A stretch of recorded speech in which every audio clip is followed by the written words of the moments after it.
Hello friends, welcome to Rama world. பழைய டிஷர்ட்டை இப்படி use பண்ணலாம், எப்படி யூஸ் பண்ணலான்னு சொல்லியிருக்கேன்.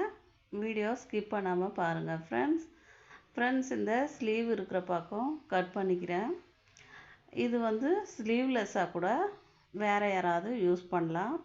ஒரு சிலருக்கு டைட்டாக இருக்கும்போது மற்றவங்க சரியாக இருந்தால் ஸ்லீவ்லெஸ் பண்ணிவிட்டு வீட்டில் யூஸ் பண்ணலாம். இந்த காலரையும் ரிமூவ் பண்ணிவிட்டு காலர் மட்டும் யூஸ் ஆகாது, தூக்கி போட்டுடுங்க. ஃப்ரெண்ட்ஸ், ஆல்ரெடி நைட்டியில் ரீயூஸ் ஐடியாஸ் ஷேர் பண்ணியிருக்கேன் வீடியோ. அந்த வீடியோவோட லிங்க்கு இந்த வீடியோவோட டிஸ்கிரிப்ஷனில் ஆட் பண்ணுறேன். தேவைப்படுறவங்க செக் பண்ணிக்கோங்க ஃப்ரெண்ட்ஸ்.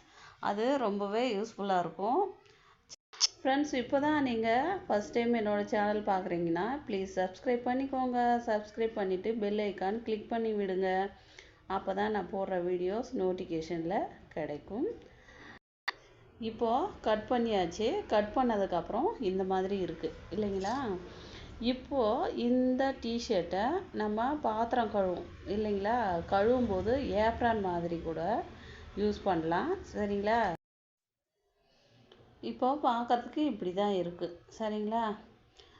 இப்போது இதே மாதிரி இன்னொரு டிஷர்ட்டும் கட் பண்ணியிருக்கேன். அது கொஞ்சம் அந்த பட்டன் சைடு மட்டும் விட்டு கட் பண்ணியிருக்கேன் ஃப்ரெண்ட்ஸ். அது பார்க்குறதுக்கு இந்த மாதிரி இருக்குது. இப்போது இந்த மாதிரி ஸ்லீவ்லெஸ் பண்ணிவிட்டு டிச் பண்ணிவிட்டு நீங்கள் யூஸ் பண்ணிக்கலாம். இப்போ நான் இதுலேயும் பாதியாக கட் பண்ண போகிறேன். கட் பண்ணிவிட்டு மேட்டாக தாங்க மாற்ற போகிறேன். இது யூஸ் பண்ணுறதுக்கு நல்லா சாஃப்டாக இருக்கும். ட்ரை பண்ணி பாருங்கள், சரிங்களா? டிஷர்ட் கிளாத்துங்கிறதால ரொம்பவே சாஃப்டாக இருக்கும். பெட்ரூம்ஸ் அந்த மாதிரி நீங்கள் யூஸ் பண்ணிக்கலாம், சரிங்களா? இந்த அளவுக்கு லென்த் இருக்குது பாருங்கள், பெரிய டிஷர்ட் இது. அதே மாதிரி 2-3 கட் பண்ணி வச்சுருக்கேன். இது என்னென்ன பண்ண போகிறேன்னு வீடியோவில் காமிச்சிருக்கேன். ஸ்கிப் பண்ணாமல் பாருங்கள், அப்போ தான் உங்களுக்கு புரியும், சரிங்களா? இப்போது ஆல்ரெடி இந்த மாதிரி 2 பீஸாகவும் கட் பண்ணி எடுத்து வச்சுருக்கேன். இது கிச்சனில் யூஸ் பண்ணிக்கலாங்க. அதாவது கவுண்டர் டாப்பு க்ளீன் பண்ணுறதுக்கு, ஷெல்ஃபு க்ளீன் பண்ணுறதுக்கு அந்த மாதிரி எடுத்து ஒரு பாக்ஸில் ஃபோல்ட் பண்ணி இப்படி வச்சு க்ளோஸ் பண்ணி வச்சுக்குவேன்.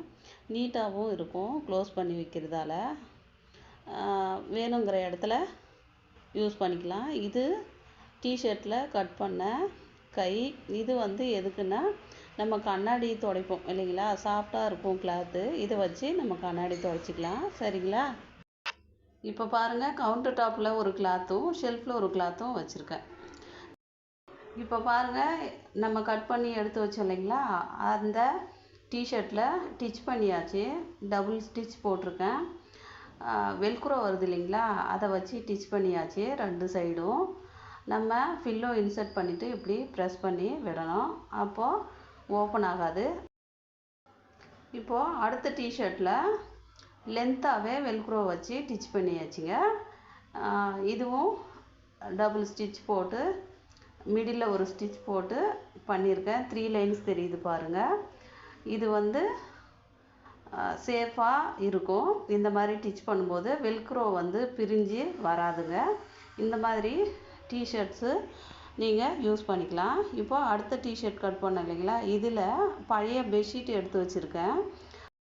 டிஷர்ட் அளவுக்கு அதுக்குள்ளே இந்த பெட்ஷீட்டை வச்சுட்டு கை தையல் தாங்க போட்டிருக்கேன். இப்போது பாருங்கள், அழகாக டிச் பண்ணியிருக்கேன். கையிலே தான் டிச் பண்ணியிருக்கேன். இது மிஷினில் டிச் பண்ண முடியாது. அதாவது என்கிட்ட இருக்கிறது சின்ன மிஷினுங்க, அது டிச் பண்ண முடியாது. பெரிய மிஷின் இருக்கிறவங்க நீங்கள் தாராளமாக டிச் பண்ணி எடுக்கலாம். மேட்டு மாதிரியே நிறைய டிஷர்ட் இந்த மாதிரி மாற்றி யூஸ் பண்ணிக்கோங்க ஃப்ரெண்ட்ஸ். இதில் ஒரு டிப்ஸ் சொல்கிறேன். கிட்ஸ் நிறையா இருக்கிற வீட்டில் மேட்ஸ் அதிகமாக தேவைப்படும். அந்த மாதிரி இருக்கிறவங்க இந்த மாதிரி டிஷர்ட்டு, நைட்டி அந்த மாதிரி மேட்டை மாற்றி யூஸ் பண்ணிக்கோங்க. கையிலே டிச் பண்ணலாம், மிஷின் இருக்கணும்னு அவசியம் இல்லைங்க, ஓகேவா? இப்போ பாருங்கள், வேஸ்ட்டாக தூக்கி போடுற கிளாத்தில் நம்ம அழகாக மேட்டும் ஃபில்லோ கவரும் ரெடி பண்ணிட்டோம். பிடிச்சிருந்தா மறக்காமல் லைக் பண்ணுங்கள். தேங்க்யூ ஃபார் வாட்சிங். நன்றி, வணக்கம்.